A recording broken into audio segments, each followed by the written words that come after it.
lagu yaqaanay dadka la laayo muxuu ahaa loo laayo muxuu ahaa xasuuq ahaan wadar inta la iskugu xidho iyagoo amba sinjigooda amba diintooda amba waxay aaminsan yihiin lagu laynayo dadkan saan ognahay waxa loo laayay reer ahaan amba halka dhiigga qofka uu ka soo jeedo sinji baa loo laayay arrintan in badan bay soo socotay baaristeeda kolba meel baa ayaa discovery lagu sameeyaa meel baa marba la furaa la ogaadaa in halkan dad badan lagu aasay halkan waxay ahayd meeshii loo jeeray barka areadan iminkaan joognaa 1998kii iyo muxuu ahaa dadkii 1988kii dadkii lagu laayay weeyaan iyo 1998kii 89kii horaantiisii dadkii halkan inta la soo ururiyey lagu laayay waxay ahaayeen oo anigu aan xogaal ka ahaayo guddiga xasuuqa oo ee hore 97kii iyo 98kii markii la ogaaday inay jiraan dad sidaa awalba la sheegi jiray guddiga loo sameeyey la abuuray in guddi loo sameeyo oo dabagal samayso cadaymihii iyo markhaatiyadii iyo daatadii iyo xabaalihii laftoodii in wax laga duubo waqtigaas baan ayaan muddo la shaqeeyey dadkan waxay ahaayeen dadkii markii jeelka Hargeysa uu dadka qaadi waayay markii hore ay qabteen markii dambe la yiri war ururiya oo geeya halkan guriyihii halkan guriga cadaa iyo halkan la geeyay muxuu xiriyihii militariga lagu ururiyay markii buux dhaafeen sida muxuu dadkii cadeymo ku bixiyeen qaar imika noolaa inay imika dhinteen dambeeyaane markaa markhaati ahaan wax looga duubayay waxay sheegeen in meeshaasi markii dambe la wasiisiyay markii dagaalkii ku xoogoobay dadkana ma yahayn dadkii kacsanaa amba dadkii xubka sitay ee SNM isleynayeen dadkii maaha dadkan waxa laga soo qabtay gurihoogii qaarkood waxay ba ahaayeen ciidan military ninka cadeynta bixinaya wuxuu ahaa nin military wuxuu yiri war aniga oo darar weyne muxuu ahaa dagaalkii ku galay oo dawladda difaacaya anigu oo SNM la dagaalamayso oo aan dhaawacmay ayaa la soo qaaday buu Hargeysa la keenay markuu dhaawacay yar muxuu ahaa intii ka ranaaday ayaa markii dambe la yiri buu war saraakiil wax la waxay askara amba saraakiil ee meesha ku jira ee reerka u dhashay ee iyagu dawladda hadda la safnaayeen meel baa aanu kicin qabta wala qabtay waxa la geeyay muxuu ahaa wasarda kabida wadana la soo ururiyay waxna la keenay markii dambe jeelka war uu buuxsamay baa la yiri guriyahan baan la keenay halkan barta kalkaas markii dambe 20 un markii dambe ragii la isku xidhay war maxaa dhacay dhagaga brown baba ordaya halkan way halkan dadkii maaragtay halkan ku laynaya kalkaas kolba group la qabta kolba group baa la qabta ragii oo dhan ka sidii geeli intay dideen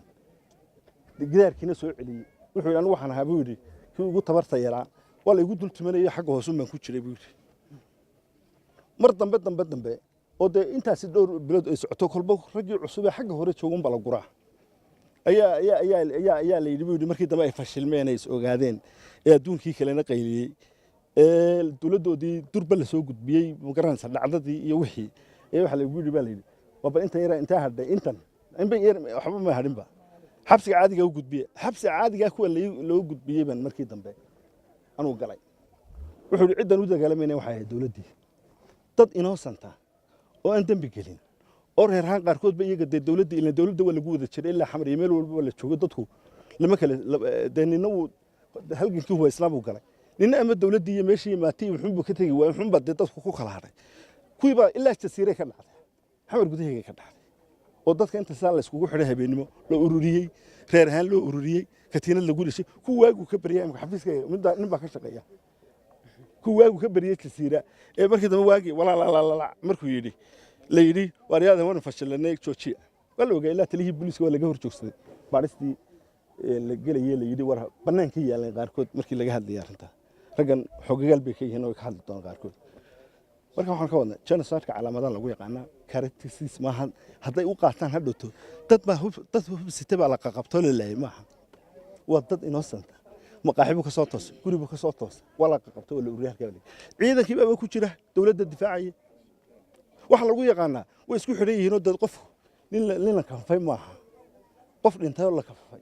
maaha waa dad inta sida gacanta isugu xidhan tahay markii la cagafto dam xabaalahogna waa meel dhow wala yaqaana character-kooda adduunka oo dhan bay ka dhacday ma hayno kale genocide waxa ka dhacay Bosnia waxa ka dhacday Rwanda waxa ka dhacday meelo badan adduunka bay ka dhacday laakiin waxa weeye international community intii kale oo dhan way farageliyeen intii kaleba way u hadleen kuma xidhna aqoonsi dawladeed waa wax humanitarian ah oo dadka la doonayo in ciddii institutionada national u dhisan ilaa UN-ku inay arrintan wax ka qabtaan urura u dhisan kuwa xuquuqul insan maalin walba inay wax walba laga hadlaya maxaa looga hadli waayay dadka la laayay maxaa looga hadli waayay dadka maxaa loogu sameeyay international lawyers oo pursuit gareeya ICC ba la ogyahay muxuu ahaa meelaha loo sameeyay Rwanda loo sameeyay Arusha loo sameeyay maxkamada ad hoc system marka waxa weeyaan waa inay nagu meesha ka kacnaa kulli waa la ogyahay anagu wixii gacantaydu ay gaadho jurisdiction-keena ku nool amaba cid kale gacantay noo soo geliso waa subject bay yihiin ama waa lagu pursuit gareyn doona dacwadaha laakiin meesha aanaynu gaadhin international community-kan ku canaanayna waanu daba taaganahay looyaraan u samayn doonaa meel walba ilaa inta wala daba socdo dadkeenu meel kastoo joogaan qurba joogo meel walba way kaga qaylayaan rag waad ogtihiin tukay iyo raggii halkan meelahan wax ka samayn jiray iyo ragga lagu toonsan yahay xasuuqaas ilaa cali samata meel walba tooshka la daba wadaya waa la qabanayaa waanu ku dacwoon doonaa siyaasiyiintiina way joogaan dawladdana waxaan leenahay aynu u samayno qaab istiraatiijiyad cad kow annaga ka ah aynu u samayno oo aynu marino dariiqeedii halkaynu uga gudbi lahayn talaabadan haddayna ilaa hadda aanaynu hayn dad maxkamad la saaray oo heeg inta maxkamad lagu saaray damiyada aan loo qaban waan ka baxay wassalaamu calaykum